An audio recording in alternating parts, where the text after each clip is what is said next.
संपली सूर्य उगवला उदयाला वसनवा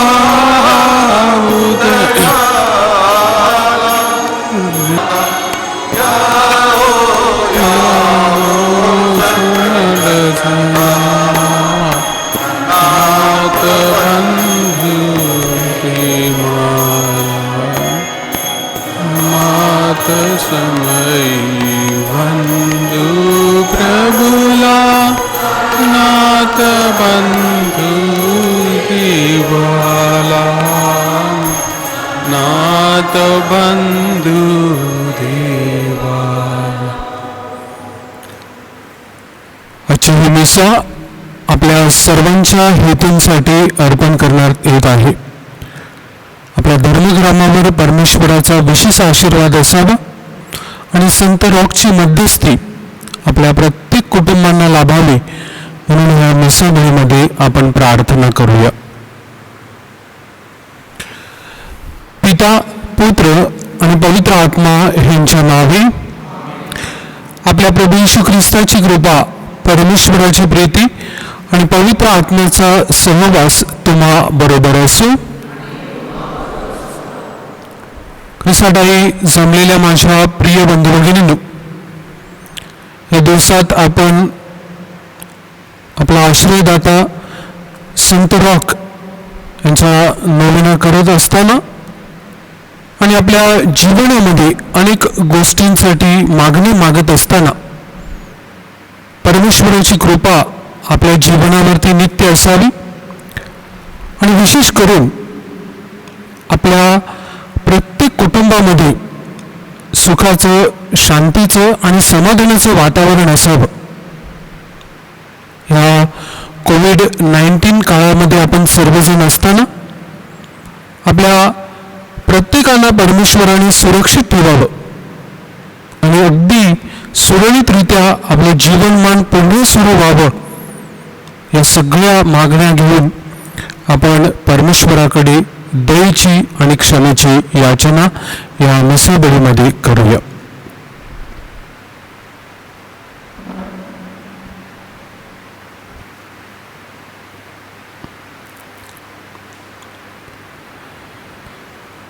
सर्व शक्तिमान परमेश्वराजवळ व तुम्हा बंधुभगिनींजवळ मी कबूल करतो की कल्पनाने, शब्दाने, कृत्याने व ऐगळीने मी फार पापे केली आहेत. माझा अपराध, फार मोठा अपराध. म्हणून मी ती कुमारी पवित्र मरिया, सर्व देवदूत व संत यांना व तुम्हा बंधुभगिनींना विनंती करतो की माझ्यासाठी आपल्या प्रभू परमेश्वराजवळ प्रार्थना करा.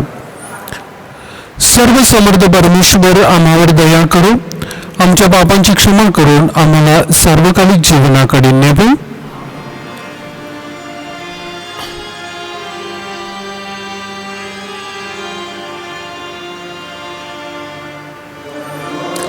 करी आम्हावरी दया जळा करी प्रभू, करी आम्हावरी दया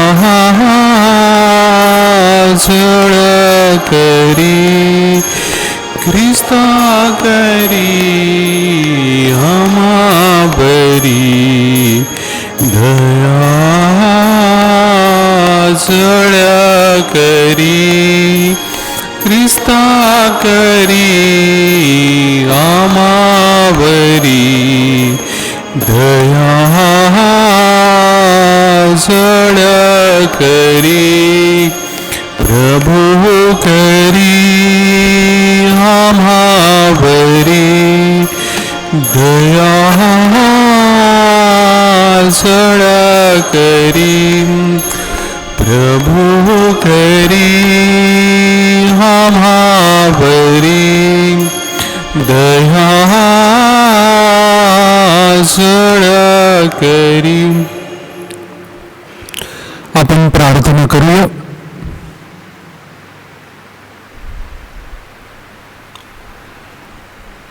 हे सर्वसमर्थ व दयाळू परमेश्वरा, सर्व अनिष्टांपासून आम्हाला वाचव, पापाच्या पारतंत्र्यापासून आम्हाला मुक्त कर व सत्कृत्य करण्यासाठी मानसिक आणि शारीरिक आरोग्य दे. ही प्रार्थना आम्ही तुझ्याबरोबर पवित्र आत्म्याच्या ऐक्यात सर्व काळ जिवंत राहणारा व राज्य करणारा एकच परमेश्वर तुझा पुत्र आमचा प्रभू येशू ख्रिस्त याच्याद्वारे करतो. योहानाची दुसरी पत्र यातून घेतलेले वाचन. आपल्याला पित्यापासून आज्ञा मिळाल्याप्रमाणे तुझी काही मुले सत्याने चालत असलेली मला आढळली आहे. यावरून मला अतिशय आनंद झाला. ताई, आता मी तुला विनंती करतो की आपण एकमेकांवर प्रीती करावी. ही मी नवी आज्ञा तुला लिहितो असे नव्हे, तर जी आपल्याला प्रारंभापासून देण्यात आली आहे तीच लिहितो. प्रीती हीच आहे की आपण त्याच्या आज्ञांप्रमाणे चालावे. ती आज्ञा ही आहे की जसे तुम्ही प्रारंभापासून ऐकले आहे तसे तुम्ही तिच्याप्रमाणे चालावे. कारण फसवणूक करणारी म्हणजे देहाने येणारा येशू ख्रिस्त याला कबूल न करणारी पुष्कळ माणसे जगात उठली आहेत. फसवणूक करणारा आणि ख्रिस्ताविरोधक असलाच आहे. आम्ही केलेले कार्य तुम्ही निष्फळ होऊ देऊ नका, तर त्याचे पूर्ण प्रतिफळ तुम्हाला मिळावे म्हणून खबरदारी घ्या. ख्रिस्ताच्या शिकवणीला चिकटून न राहता जो पुढेच जातो त्याला देव प्राप्त झाला नाही. जो शिकवणीला धरून राहतो त्याला पिता आणि पुत्र या दोघांची प्राप्ती झाली आहे. हा प्रभूचा शब्द आहे. देवाच्या शब्दाला आपला प्रतिसाद असेल. परमेश्वराच्या नियमशास्त्राप्रमाणे चालतात ते धन्य.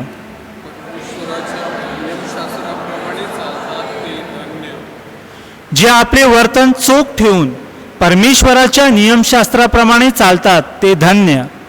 जे त्याचे निर्बंध पाळून अगदी मनापासून त्याचा शोध करतात ते धन्य. प्रतिसाद चालतात ते धन्य. अगदी मनापासून मी तुझा शोध केला आहे. तुझ्या आज्ञांपासून मला बहुकू देऊ नकोस. मी तुझ्या विरुद्ध पाप करू नये म्हणून मी आपल्या मनात तुझे वचन जपून ठेवले आहे. प्रतिसाद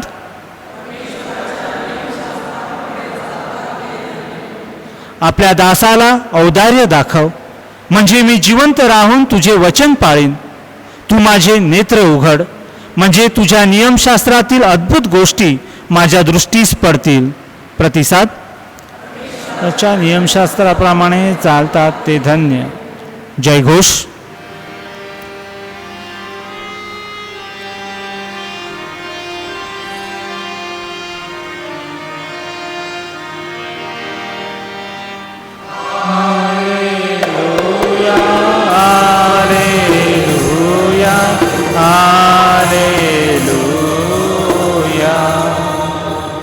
तुम्ही आपली मने आज कठोर करू नका, तर परमेश्वराच्या वाणीकडे लक्ष द्या. Hallelujah, hallelujah, hallelujah.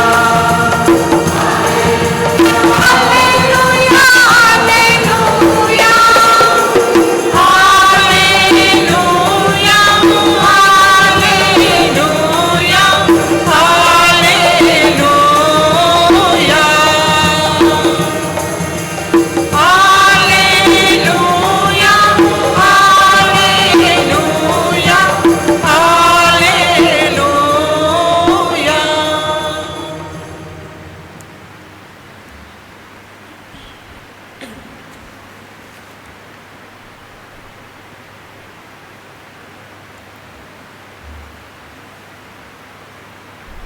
प्रभू तुम्हा बरोबर असो. आणि तुम्हा बरोबर सुद्धा.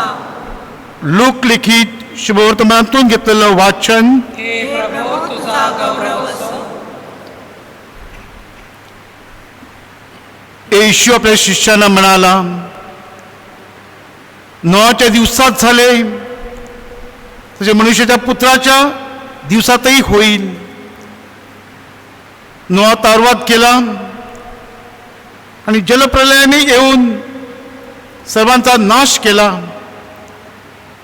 त्या दिवसापर्यंत लोक खात पित होते, लग्न करत होते आणि लग्न करून देत होते.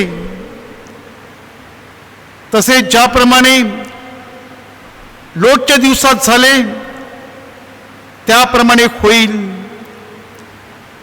म्हणजे ते लोक खात पित होते, विकत घेत होते, विकत होते, लागवड करत होते, घरे बांधत होते. परंतु ज्या दिवशी लोट सदोमातून निघाला त्याच दिवशी आकाशातून अग्नी आणि गंधक यांची वृष्टी होऊन सर्वांचा नाश झाला.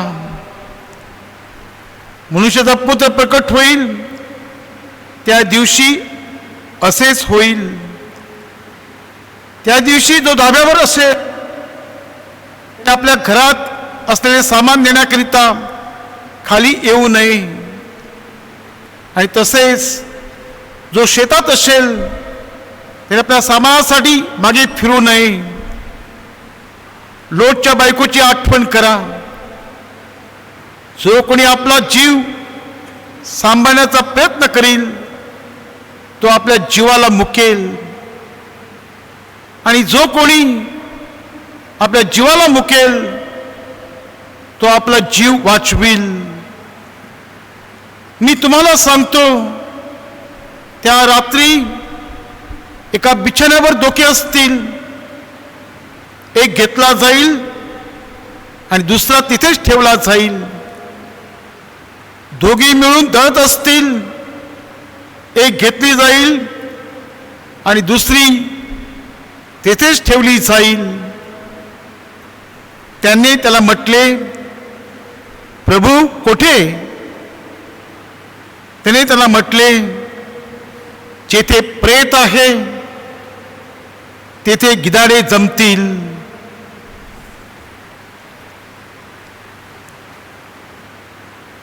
प्रभूचे हे शुभ वर्तमान.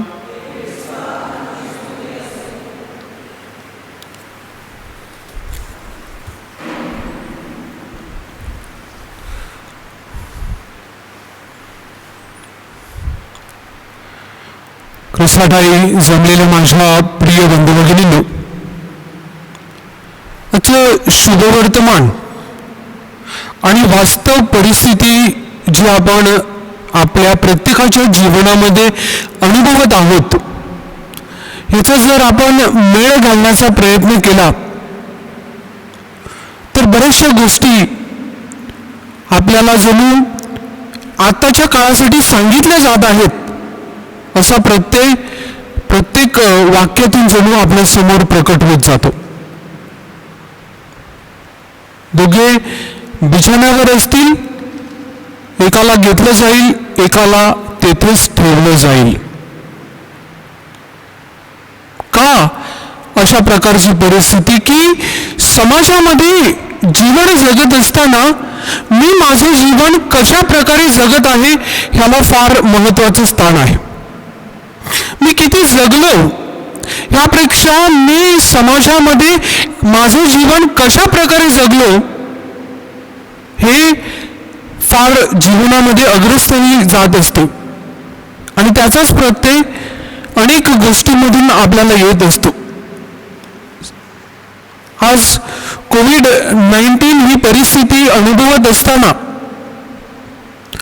आपल्याला माहीत आहे की सायन्सला देखील मर्यादा आहेत. कधी काही प्रयोगशाळेमध्ये अनेक प्रकारे प्रयोग सुरू आहेत, अनेक प्रकारच्या चाचण्या केल्या जात आहेत, परंतु अजूनही आपल्याला ठोस असं औषध या महामारीवरती, या जीव घेण्या आजारावरती मिळालेलं नाहीये. मानवता देखील हतबल आहे, मानवता देखील निराधार होत चाललेली आहे की नेमकं काय प्रत्येकाच्या जीवनामध्ये लिहून ठेवलेलं आहे. दुसरा क्षण माझ्यासाठी कसा असेल, कशा प्रकारचा असेल ह्याची आपल्याला कुठल्याही प्रकारचा अनुभव नाहीये, कुठल्याही प्रकारची शाश्वती नाहीये. अनिश्चिततेच्या वातावरणामध्ये आपण प्रत्येकजण पुढे जात आहोत आणि यामध्ये मानवी जीवनाची प्रतिष्ठा देखील जोपासण्याचा प्रयत्न केला जात आहे की प्रत्येक व्यक्तीला या जीवनामध्ये कशा प्रकारे आधार दिला जाईल आणि ह्युमन लाईफ, मानवी जीवन किती महत्वाचं आहे हे प्रत्येक क्षणातून प्रकट करण्याचा प्रयत्न केला जात आहे.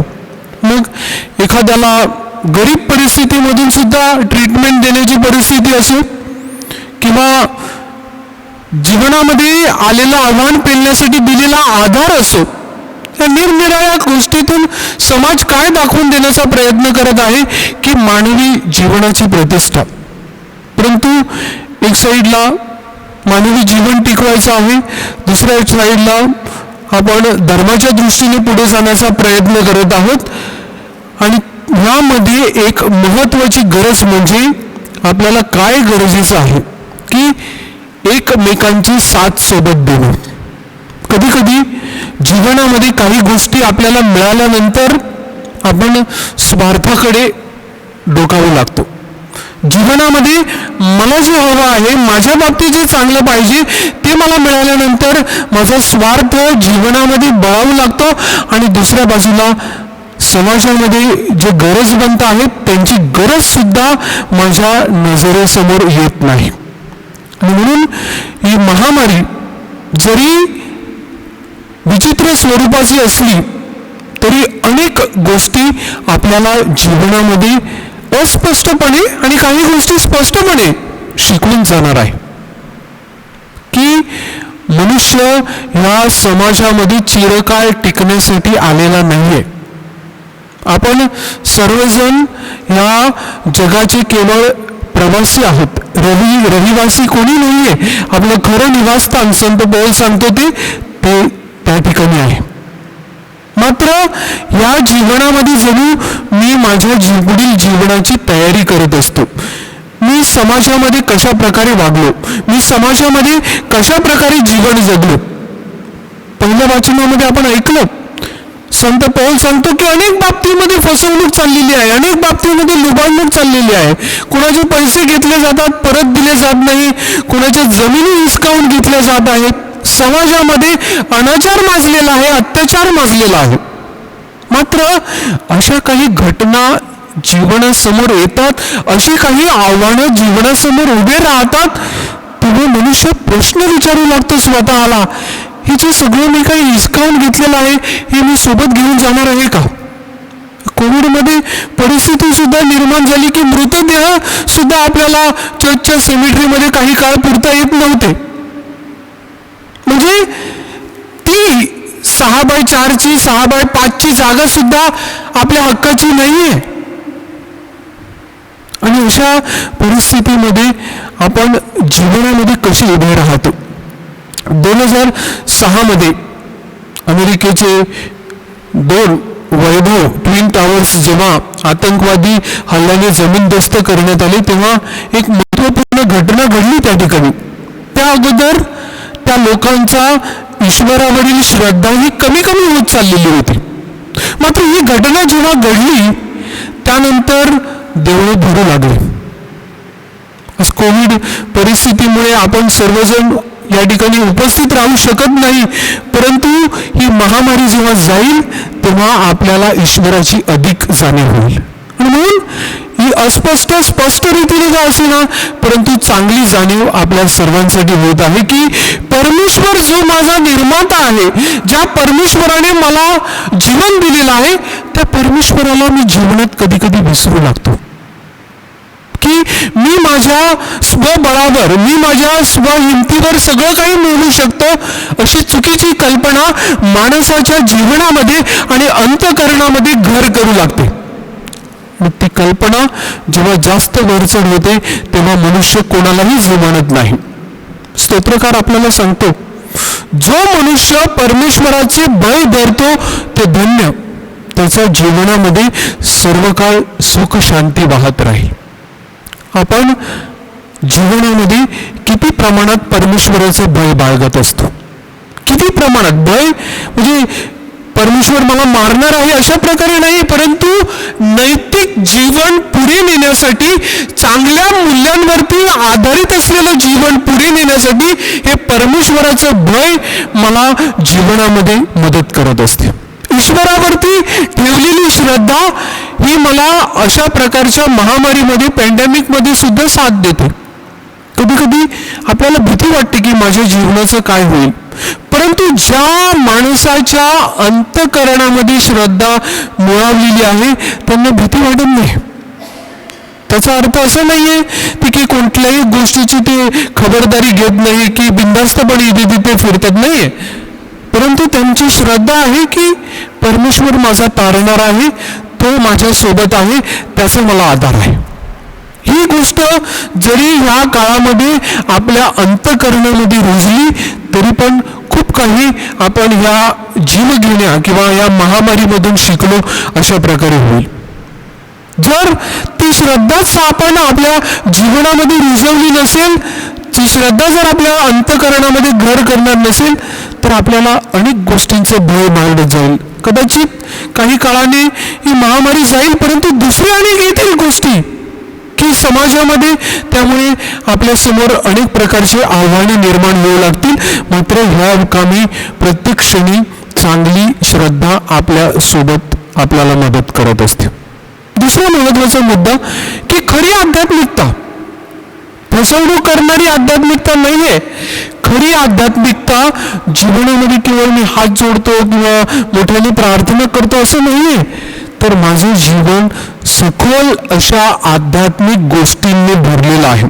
असं आपण बघतो की आपल्या सगळ्यांना ह्या मिसा बलिदानाची ओढ लागलेली आहे. आपण ऑनलाईन का असेना, परंतु मिसाच्या संपर्कात येण्याचा प्रयत्न करतो. आपण निरनिराळे कुटुंबामध्ये श्रद्धेचे उपक्रम राबवण्याचा प्रयत्न करत आहोत. सुरुवातीचं चर्च जर आपण अनुभवलं, तर आज जे घरामध्ये प्रार्थनेचं वातावरण अनुभवतो तशा प्रकारचं प्रारंभीचं चर्च होतं. त्याला डोमोस एक्लेसिया सांगतात की घरामध्ये लोक श्रद्धेसाठी, भाकर मोडण्यासाठी, प्रार्थनामय वातावरण निर्माण करण्यासाठी एकत्र जमत असत आणि त्यामधून चांगले असे संबंध, परस्पर सहकार्याचे, परस्पर प्रीतीचे आणि परस्पर एकजुटीचे असे संबंध समाजाने, प्रारंभीच्या समाजाने अनुभवले. ते आपल्या श्रद्धेने आपल्याला मागे जाऊन पुन्हा त्या गोष्टींची चांगल्या प्रकारे आठवण करून दिली पाहिजे की समाजामध्ये मी केवळ एकटा नाही, तर माझं कुटुंब आहे. मी केवळ एकटा नाही, माझं कुटुंब नाही, तर माझा समाज सुद्धा आहे. या सगळ्यांचा व्यापक दृष्टीने विचार करून मी माझ्या श्रद्धेसाठी, माझ्या कुटुंबाच्या श्रद्धेसाठी आणि समाजाच्या श्रद्धेसाठी प्रयत्न केले पाहिजेत. आणि म्हणून 3 महत्वाचे मुद्दे की ख्रिस्ती श्रद्धेत आपण मुळावलेले असणे फार गरजेचं आहे. जितकी आपली श्रद्धा खोल, तितका आपल्याला जीवनामध्ये भय कमी. म्हणजे काही गोष्टींना, काही लोकांना निरर्थक भय वाटते. कुठल्याही प्रकारचा आजार नाहीये किंवा त्यांना कुठल्याही सदस्याला कुटुंबामध्ये कोविडची लागण झालेली नाहीये, तरी त्यांना भय वाटते की माझ्या कुटुंबाचं कसं होईल, माझ्या मुलाबाळाचं कसं होईल, माझ्या या सगळ्या घराचं कसं होईल. का? खोलवर जाऊन प्रश्न विचारला तर श्रद्धेशी निगडीत हे सगळे प्रश्न निर्माण होत असतात. आणि म्हणून प्रिय बंधू भगिनींनो, या गोष्टींमधून आपण तो धडा घेऊन पुढे जाणं गरजेचं आहे की माझी श्रद्धा मला टिकवली पाहिजे. दुसरा महत्वाचा मुद्दा आहे की सेवेसाठी आपण तत्पर राहिलं पाहिजे. खरी श्रद्धा ही स्वतःपुरता मर्यादित राहत नाही, ती सेवेने पुढे जात असते. आपण संत रॉकचा नोवेना साजरा करीत आहोत. त्यांच्याही काळामध्ये अनेक प्रकारच्या अशा जीवघेण्या आजारांना तो समाज देखील सामोरा जात होता. त्यावेळेला संत रॉकने कोणाची भीती बाळगली नाही, तर त्यांच्याकडे एक विशिष्ट असं दैवी दान होतं की ज्यांना ज्यांना ते स्पर्श करत गेले ते बरे होत गेले. परंतु त्यांनी भीती बाळगली नाही, कारण त्यांची श्रद्धा ही स्वतःमध्ये रुजलेली होती, मुळावलेली होती. आणि त्या श्रद्धेचं चांगल्या सेवेमध्ये, म्हणजे दुसऱ्यांचं हित कसं करता येईल ह्याच्यामध्ये त्यांनी रूपांतर केलेलं होतं. आणि तिसरा महत्वाचा मुद्दा की आशेचा फैलाव करत राहणं. जीवनामध्ये आपण दुसऱ्या व्यक्तींना नेहमी होप देत राहिलं पाहिजे, चांगली आशा त्यांच्या जीवनामध्ये निर्माण केली पाहिजे. हाच नाही तर कुठल्याही प्रकारच्या आजाराला सामोरे जात असताना, कुठल्याही प्रकारच्या संकटाला, कुठल्याही प्रकारच्या आव्हानांना सामोरे जात असताना आपलं एक समाजामध्ये कर्तव्य आहे की त्या व्यक्तीला आपण आशा देत राहिलं पाहिजे की तू परमेश्वरावरती विश्वास ठेव, अनेक गोष्टी तुझ्या जीवनामध्ये सुखकर होतील. आपण संत रॉकच्या जीवनामधून प्रेरणा घेऊया.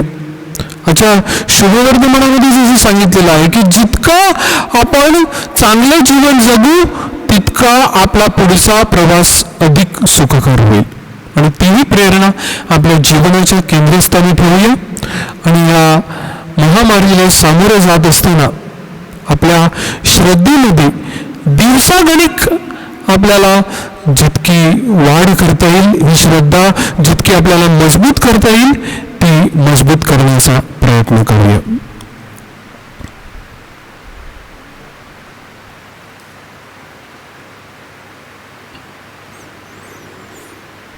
आपण थोडा वेळ शांततेमध्ये, जे लोक निरनिराळ्या प्रकारच्या आजारांना सामोरे जात आहेत अशा लोकांची आठवण करूया. आपल्या धर्मग्रामामध्ये जे लोक आजारी आहेत त्यांची आपण विशेष आठवण करूया. जे लोक निरनिराळ्या प्रकारची सेवा देत आहेत त्यांच्याहीसाठी आपण प्रार्थना करूया की त्यांच्या जीवनामध्ये निर्माण झालेली ही प्रेरणा अखंडितपणे सुरू राहावी. आणि जे लोक जीवनामध्ये आशा गमावून बसलेले आहेत त्यांच्या जीवनामध्ये आशेचं बीज अंकुरित व्हावं म्हणून त्यांच्याहीसाठी आपण प्रार्थना करूया. अनेक लोकांचे जॉब्स गेलेले आहेत, अनेकांचे व्यवसाय बंद पडलेले आहेत. ह्या सगळ्यांमधून त्यांना जीवनामध्ये चांगली आशा मिळत राहावी म्हणून त्यांच्यासाठी प्रार्थना करूया.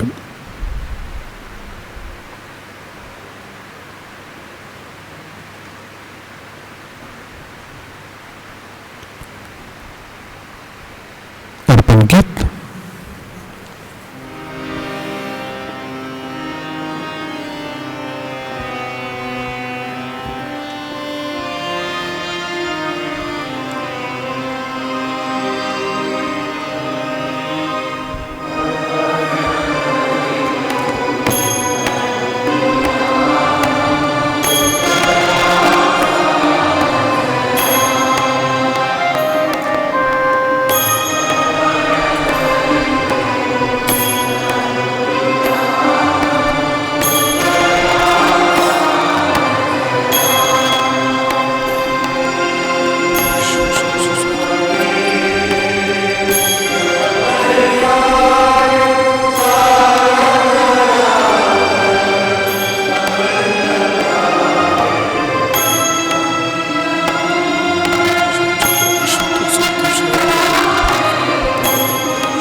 बंधू भगिनींनो, आपले हे बलिदान सर्व समर्थ पित्याला मान्य व्हावे म्हणून प्रार्थना करा.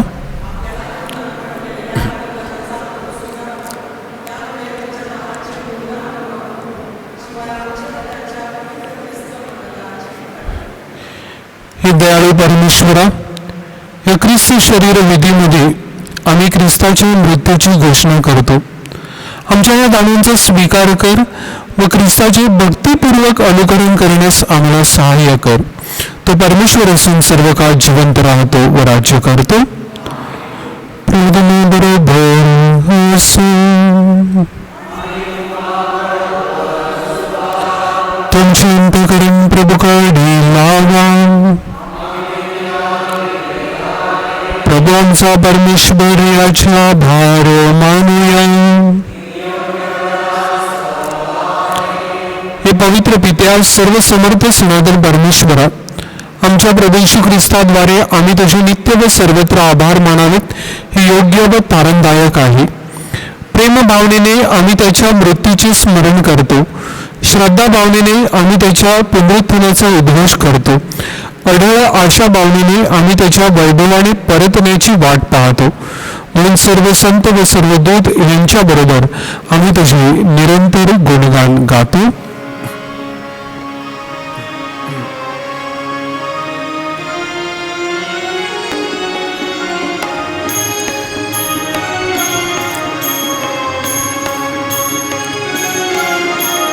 जय जयकार कराहो प्रभूचा, जय जयकार करा.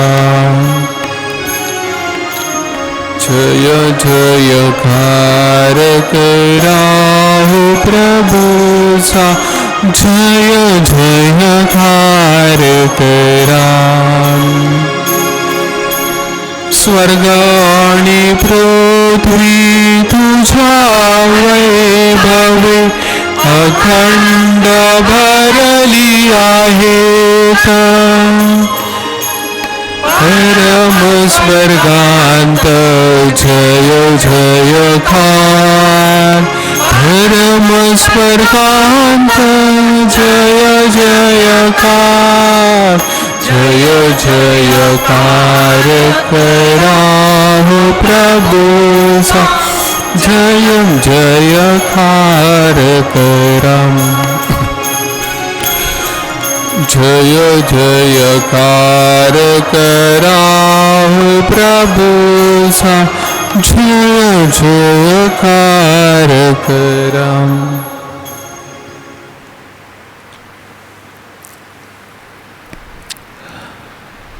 प्रभू, तू खरोखर पवित्र आहेस. सर्व पावित्र्याचा तू उगम आहेस. ही दाणे पवित्र करण्यासाठी तुझा आत्मा यांच्यावर हो. ही दाणे आमच्यासाठी आमच्या प्रभू येशू ख्रिस्ताचे शरीर व रक्त बनवत. स्वेच्छेने स्वीकारलेल्या आपल्या दुःख सहनापूर्वी त्याने भाकर घेतली, तुझे आभार मानले व ती भाकर मोडून आपल्या शिष्याने देत म्हटले, तुम्ही सर्वजण हे घ्या आणि खा. हे माझे शरीर आहे, हे तुमच्यासाठी अर्पले जाईल.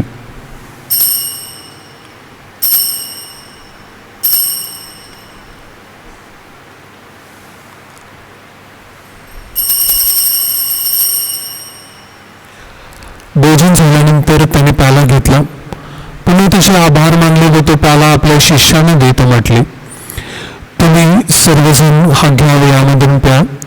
हा माझ्या रक्ताचा प्याला आहे, नवा व शाश्वत कराराचे हे रक्त आहे.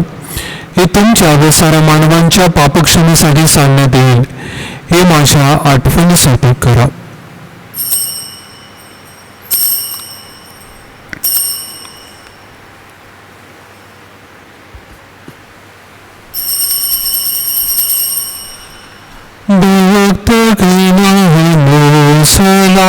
करूया आपल्या आश्वादी साहूच्या नांतुनी प्रभू येशू चला येईल जगती पुन्हा भेटीला श्रद्धे छाया पुनरुच्छा. त्याच्या मरणाच्या व पुनरुत्थानाच्या स्मरणार्थ हे पित्या, आम्ही तुला ही जीवनदायक भाकर व हा तारणदायक प्याला अर्पण करतो. तुझ्या तुझ्यासमोर उभे राहण्यास व तुझी सेवा करण्यास आम्हाला पात्र केल्याबद्दल आम्ही तुझे आभार मानतो. ख्रिस्ताचे शरीर व रक्त सेवन करणारे आम्ही सर्व पवित्र आत्म्याच्या कृपेने एक व्हावेत असे आम्ही विनवितो.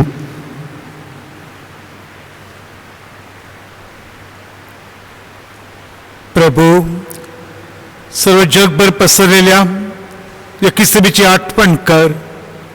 आमचे पोप फ्रान्सिस, आमचे बिशप फेलिक्स, सर्व फादर्स यांच्या असूच्या प्रेमात उत्तरोत्तर वाढ कर.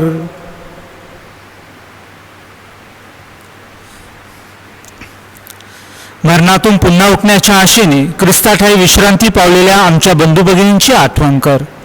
त्यांना व ख्रिस्तवासी झालेल्या इतर सर्व लोकांना तुझे दिव्य दर्शन घडू दे. आम्हा सर्वांवर दया कर. देव माता धन्यकुमारी मरिया, तिचा पती संत योसेफ, सारे प्रेषित, संत रॉक व जगाच्या आरंभापासूनच्या तुझ्या सर्व संतांसह आम्हाला शाश्वत जीवनाचे वाटेकरी कर. त्यांच्याबरोबर आम्ही तुझी स्तुती करावी व आमच्या प्रभू ख्रिस्ताद्वारे तुझा गौरव गावा म्हणून आम्हाला कृपा दे.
प्रभूंशीच्या शब्दात परमेश्वर पित्याकडे आपण आत्मविश्वासाने प्रार्थना करूया.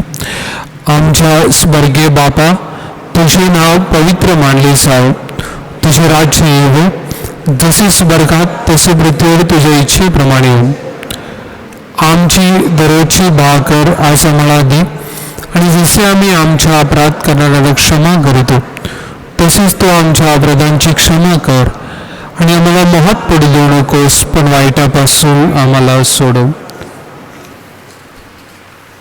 हे प्रभू, सर्व वाईटांपासून आमचे संरक्षण कर. या जीवनात तू आम्हाला शांती दे. आमच्या तारणाऱ्या येशू ख्रिस्ताच्या पुढे येण्याची व शाश्वत जीवनाची आशेने वाट पाहत असता आम्ही तुझ्या दयेच्या साह्याने पापांपासून दूर राहावे व सर्व संकटांपासून सुरक्षित असावे.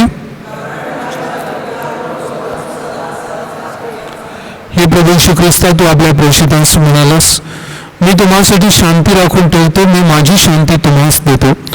म्हणून आमच्या पापांकडे पाहू नकोस, तर तुझ्या ख्रिस्त सभेच्या श्रद्धेकडे पहा आणि आम्हाला तुझ्या स्वर्गीय राज्यातील शांती व ऐक्य देण्याची कृपा कर. तू नित्य जीवी असून सदा सर्वदा राज्य करतोस. प्रभूची शांती तुम्हाबरोबर सदा असो. आपण एकमेकास शांती वंदन करूया.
पापे दूर करणारे हे परमेश्वराची कोकरू पहा.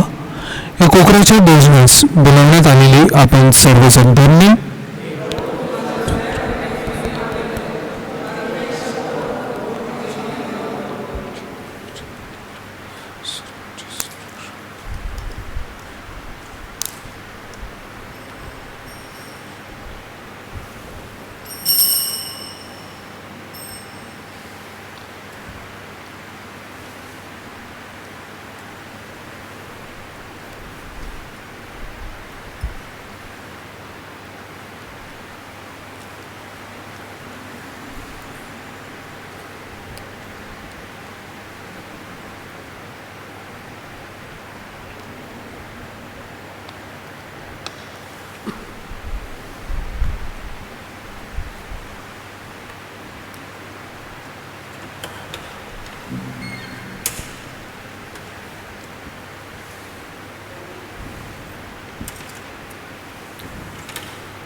शिष्यांनी प्रभू येशूला भाकर मोडताना ओळखले.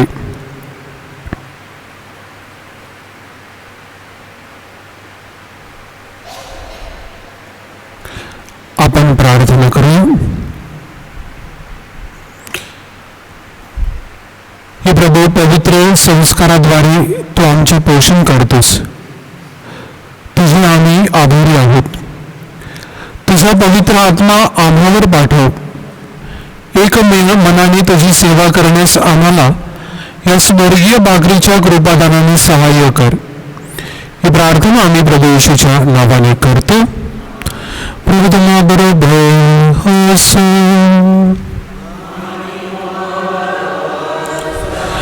सर्व शक्तिमान परमेश्वर पिता, पुत्र आणि पवित्र आत्मा तुम्हाला आशीर्वाद देव.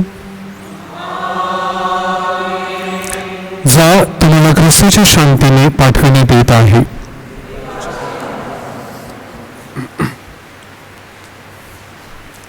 संत रॉकच्या नवीनाची प्रार्थना. सर्वजण एकत्र. सावरोक साहेबा, भाग्यवंता, तुझ्या चरणापाशी आम्ही आलो आहोत. आजाऱ्यांच्या हे वैद्या, वेगवेगळ्या प्रकारच्या आजारांवर इलाज करणाऱ्या तू आमचा स्वर्गीय मध्यस्थ आहेस. शारीरिक, मानसिक व भावनिक अशा नाना आजारांनी आम्ही त्रस्त झालो आहोत. विनम्रपणे आम्ही तुझा धावा करतो, तुझे सहाय्य मागतो. तुझा गुणकारी हात आम्हावर ठेव. आमचे मानसिक संतुलन ढळू देऊ नकोस. आम्हाला मानसिक व शारीरिक स्वास्थ्य दे. आमीन. चिंतन. संत रॉक आपला स्वर्गीय मध्यस्थ आहे. त्याचे स्वतःचे जीवन देखील नाना वेदनांनी भरलेले होते, म्हणून तो आपल्याही वेदना जाणतो. आपल्या गरजा तो ओळखतो. थोडा वेळ शांत राहून आपल्या विनंत्या संत रॉककडे सादर करूया.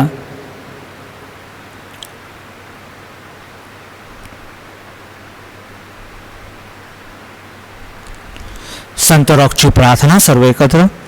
हे संत रॉक, आमच्या आश्रयदात्या, आम्ही तुझकडे येतो. नानाविध वेदनामुळे आमच्या मनाचा थरकाप उडाला आहे.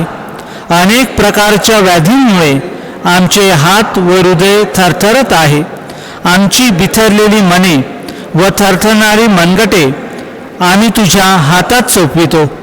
तुझ्या हाताच्या गुणकारी स्पर्शाने आमच्या यातनांचे निवारण कर. आम्हाला पोखरून टाकणाऱ्या आमच्या वेदना व विवंचना सर्व समर्थ परमपित्याच्या हाती सोपविण्याचा मार्ग आम्हाला दाखव. त्याच्या परवानगीशिवाय आमच्या मस्तकावरचा एक केसही हलू शकत नाही. या बायबल वचनावरील आमची श्रद्धा वाढव.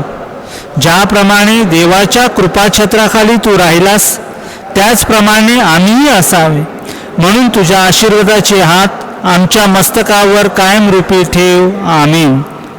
नमो कृपापूर्ण मरिये, प्रभू तुझ्या ठाई आहे, धन्य तू स्त्रियांमध्ये आणि धन्य तुझ्या उदराचे फळ येशू. ते आम्हा पाप्यांसाठी विनंती कर, आता आणि आमच्या मरणाच्या वेळेस. आमेन. संत रॉकची स्तुतीमाला. वैभवात जन्माला येऊनही स्वेच्छेने त्या वैभवाचा त्याग करणाऱ्या संत रॉक, ऐहिक व शारीरिक सौख्याचा अवहेर करून केवळ देवप्रेमाच्या परमसुखाचाच आस्वाद घेणाऱ्या संत रॉक, जीवनाच्या वादळी प्रवासातही देवावर अढळ श्रद्धा ठेवणाऱ्या संत रॉक, बायबलच्या शिकवणुकीनुसार व्याधीग्रस्तांची सेवा करण्यासाठी सतत झटणाऱ्या संत रॉक, स्वगृही परत आला असताना कुटुंबियाकडून तुझा अवहेर होऊनही तो निमूटपणे सहन करणाऱ्या संत रॉक, अतिशुद्ध जीवनाच्या आधारे मृत्यूसमयी राजवाड्यातील सारा परिसर स्वर्गीय परिमळाने दरवळून टाकणाऱ्या संत रॉक, संकट समयी आमची नजर देवावर भिडविण्यास आम्हाला प्रवृत्त करणाऱ्या संत रॉक, आपल्या गुणकारी स्पर्शाने प्रभू प्रेमाची ऊब आमाठाई निर्माण करणाऱ्या संत रॉक, आशीर्वाद. बायबलच्या शिकवणुकीला प्रमाण मानून त्याप्रमाणे चालणारा संत रॉक याचा आशीर्वाद तुम्हावर राहो. आपली सारी भिस्त देवावर ठेवणाऱ्या संत रॉकच्या हाताचा स्पर्श तुम्हाला व्याधीमुक्त करो. आपली नजर सतत देवाकडे भिडविण्यास आपल्याला शिकविणारा संत रॉक तुमच्या पाठीशी राहो. नवी दृष्टी व नवी सृष्टी प्राप्त करून घेण्यास तो तुम्हाला सहकार्य करो. तुम्हाठाई नवी आशा पल्लवित करून तुमच्या जीवनाला योग्य दिशा मिळवून देवो. पिता, पुत्र व पवित्र आत्मा तुम्हास आशीर्वाद देवो. आम्हासाठी विनंती कर हे आजारांच्या वैद्या. आम्हासाठी विनंती कर हे आजारांच्या वैद्या. आम्हासाठी विनंती कर हे आजारांच्या वैद्या.